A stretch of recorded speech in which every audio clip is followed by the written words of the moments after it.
আজকে আমি একটা মিনি ব্লগ করব। এখন কি রান্না হচ্ছে সেটা দেখাবো। আমার ফ্রন্ট ক্যামেরায় প্রচুর ধুলো, তাই ফ্রন্ট ক্যামেরা দিয়ে কিছু দেখাতে পারছি না। এটা আমার বাড়ির সামনের রাস্তা। তো চলো এখন রান্না হচ্ছে ফুলকপি আলুর তরকারি। এরপরে করব পাবদা মাছের ঝাল, আর তার সাথে আছে মেয়ে রুই মাছ। মেয়ে তো পাবদা মাছ খেতে পারবে না, তা মেয়ের মাছটা আলাদা করবে, আর আমাদের পাবদা মাছের ঝাল করবে।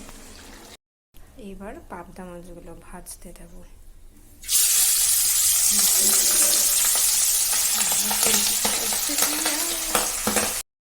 পাবদা মাছগুলো ভাজতে দিয়ে দিয়েছি। খুব তেল ছিটকাচ্ছিল, তাই ভিডিওটা অফ করে দিয়েছিলাম।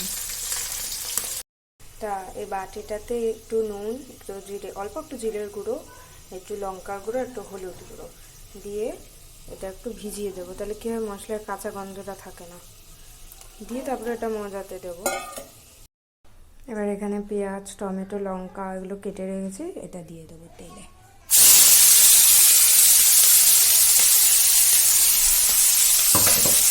এটা দিয়ে এরকম খুব আওয়াজ কিছু শোনা যাচ্ছে না হয়তো আমার কাছে।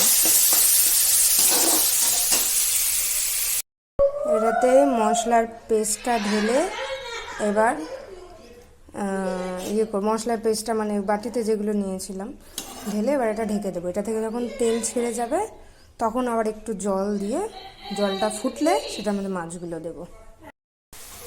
এ দেখো, এটার থেকে তেল বেরিয়ে গেছে, ঠিক আছে। এবার এই দিকে আমি গরম জল করেছি। এই গরম জলটা পরিমাণ মতো ঢালবো, মানে যতটা ঝোল রাখবো সেই অনুযায়ী। তা গরম জল দিলে কি হয়, টেস্ট হয় রান্নায় বেশি। তা দিলাম, আর দেখি ঝোলটা কতটা হয়েছে।